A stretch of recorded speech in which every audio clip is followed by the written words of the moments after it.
Hey guys, welcome back. I hope you're having an amazing day. Let's get right into the stories. The first story is titled, Well, the Chicken Coop Has Been Ordered. My crappy neighbor stole my Halloween decorations, and so I'm going to systematically torture him using his animals. In passing, my neighbor mentioned to me that he has problems with the neighbor next to him and the man's chickens.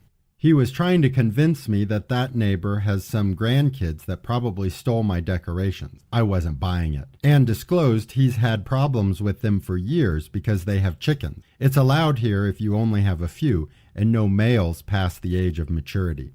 His dog goes insane when he sees them because their yards touch and they have metal fencing, not privacy fencing. Guess who's getting some chickens? Our yards don't exactly touch, but he walks that dog past my house every single day, and I have a large fenced-in front yard and a small backyard, so they're going in the front right by where he walks past us every morning and every night.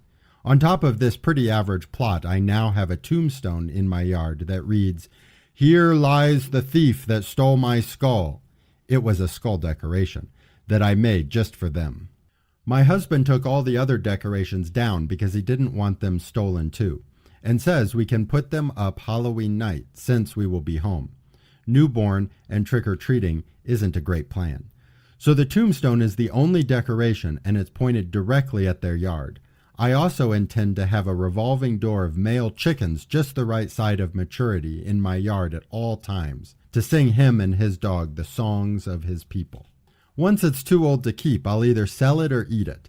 We wanted backyard poultry for a while now anyways and didn't do it because we were renting. But our landlord allows it and I'm gifting them some fresh eggs for helping me get what I want on the two fronts. The chickens I wanted and the petty revenge for stealing my Halloween cheer. I feel kind of bad for the dog, but it won't hurt him to give something else to bark at. And while my neighbor is a douche, I don't think he will harm the dog for barking too much. The next story is titled, Want to Talk Right Now? Nope. Okay, so this is a last few days thing. My car insurance expires in a few days, end of October. Naturally, my insurance company tries calling me every day at about 11 a.m. This time is a university classes time for me, so I've been ignoring the calls for some time, knowing I'll renew my insurance on the app. One day I was free for 3 minutes, exactly when they called me. The call went like this. Hi, is this OP? Sure, it's me. Well, we've been trying to reach you for quite some time. Let's renew your car insurance. Sorry, this is a school day, so I don't have the time right now. I'll renew it through the app. This is a 1-minute phone call to renew it. Let's do it now. I'm sorry, I don't have time right now. Also, I want to change my payment method, so I'll do it on the app myself. I've already seen the price there, and I just need to change the payment. I'll do it before it expires. This is not possible because of a technical issue with our app. Let's do it now. It's just a minute. Oh, so your app isn't working properly? As already said, I don't have the time right now. Sir, I'll need you to renew your car insurance now. You won't reject any more phone calls from us. Okay, I see. Your app isn't working and you're yelling. I'll contact you when I feel like it. Goodbye. Cue petty revenge. I decided to do my market research properly. Found a cheaper insurance company, much cheaper, $500 a year, where I'll get more benefits and everything can be done online. This new insurance will also disconnect my previous insurance. The insurance agent's manager called me a day after I paid for my new car insurance. Hi, OP, I see you stopped your car insurance with us. May I ask why? I tells him the whole story, suggests him to listen to the phone call as their calls are recorded. Thanks for the info. Today, I got an email from this manager. That agent had a lot of prior complaints, and he wanted to make sure I knew she was put on a non-paid leave indefinitely. Also apologized multiple times and gave me his personal number in case I'll need anything from this company. Revenge is best served quietly, especially when it's petty. The next story is titled, Happy Outcome with a Side of Pettiness. I was treated badly at my local primary school as a kid. The only year I wasn't ostracized and bullied by students and teachers was when a manipulative brat befriended me and held it over my head. The librarian was the only adult who was consistently kind to me and was even understanding when I lost my crap in class after months of being laughed at, teased, and set up to be humiliated with no help from the teachers, even though I desperately tried to be a good kid worthy of it. That teacher shat down my throat when I finally got upset. Books were the only true friend I had. I eventually got an award for my endeavors. When I was working full-time in a great office 7 years ago, I thought about paying it forward. Fortunately, when I looked up my school, the same librarian was still working there and was the one who updated their website, so I was able to email her and thank her. I also asked for a way to donate if there was any books she wanted. She was truly pleased. I bought $100 worth of books on her list and had them sent to the school directly, simply because I thought a financial donation would be redirected. No money for the classrooms with teachers who were complicit in the bullying and allowed me to be sexually harassed. For the sports teachers who gleefully allowed me to be picked last. A undiagnosed disabled girl who needed OT, hit puberty early, and had no means to get better physical skills.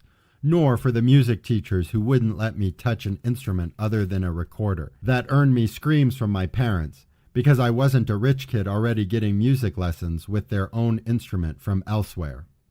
The last story is titled, Narcissist Parents Wanted Me to Trade Houses with Them Because I Got a Slightly Better One, and then literally stole my air conditioners when I refused to give them money. I'm going to start off this by saying that if you have a house and don't have cameras, get cameras. I have some now, but I should have gotten them sooner. I live in a typical manufactured home in Arizona. My parents also live in one just a few streets over. Despite how close we are, I'm VLC because they are just bad people. They treated me okay as a kid. But things changed as soon as I was in my late teens. I was expected to do more and pay my way as soon as I finished high school. That was fair. I was an adult by then after all. But my parents wanted a lot more in rent than what I'd have to pay to get my own apartment. I'd have had next to nothing left of my monthly paycheck if I'd given them what they wanted, so I refused to give them more than their fair amount, plus a share in utilities. And I started buying my own food as well. My father openly said this was not good enough, and my parents filed official paperwork to evict me when I refused to cater to their demands. I left home and got an apartment with my best friend. 5 years later, and I bought my own house in a neighborhood not far from my parents'. It's just a manufactured home on a small property, but it was so damn cheap that I couldn't turn it down. And my monthly mortgage isn't bad either. I even moved my best friend in to help me cover the bills. We were already used to living in the same space, and the house gave us much more room. I may even let another friend move in to get more rent money for the mortgage because I've got one room that's left unused right now since the house is a 3-bedroom. My parents, though, somehow didn't like my independence from them.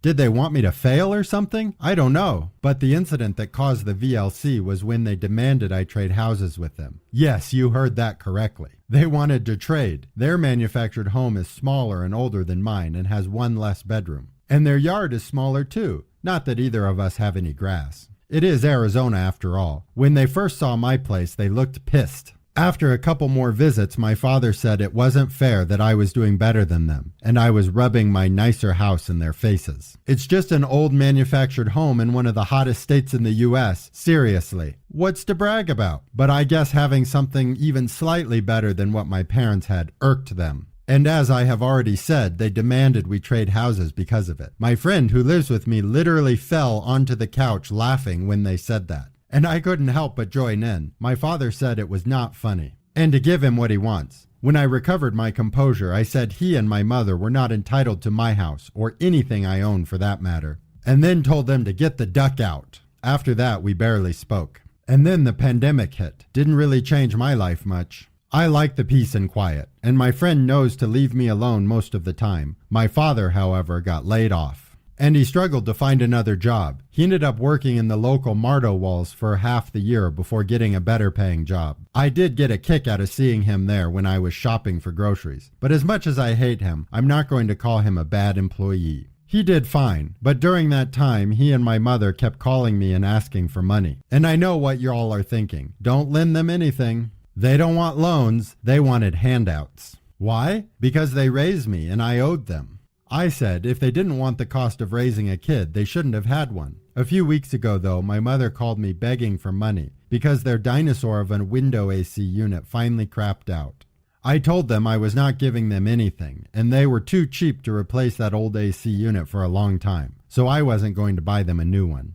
My mother then complained about how I have two in my house, and the least I could do was give them one. I then said that maybe if she and my father weren't always pissing away their money on beer and MJ all the time, they'd have the money to buy another AC. Then I said I wasn't giving them one of mine or any money. End of story. Only it wasn't the end of the story. A few days later, I came home from work to find my house had been broken into. My front door locks were drilled out and both of my window AC units were gone. Nothing else was stolen, but they went out of their way to make a huge mess for some stupid reason. Probably to make it look like a typical robbery or something. I knew it had to have been my parents and called the police. I told the police that I heavily suspected my parents of the theft because they acted entitled to my stuff, even though I'm a grown man that doesn't live with them. I went with the police to my parents' house, and sure enough, they had both my AC units going in their windows. When I confronted my parents, they obviously denied the theft, then claimed they already owned the AC units. But statements from their neighbors said otherwise. But my parents still denied the theft. I bought both AC units used online years ago, which means I had no receipt for them. So I figured my only option was to look for witnesses in my own neighborhood.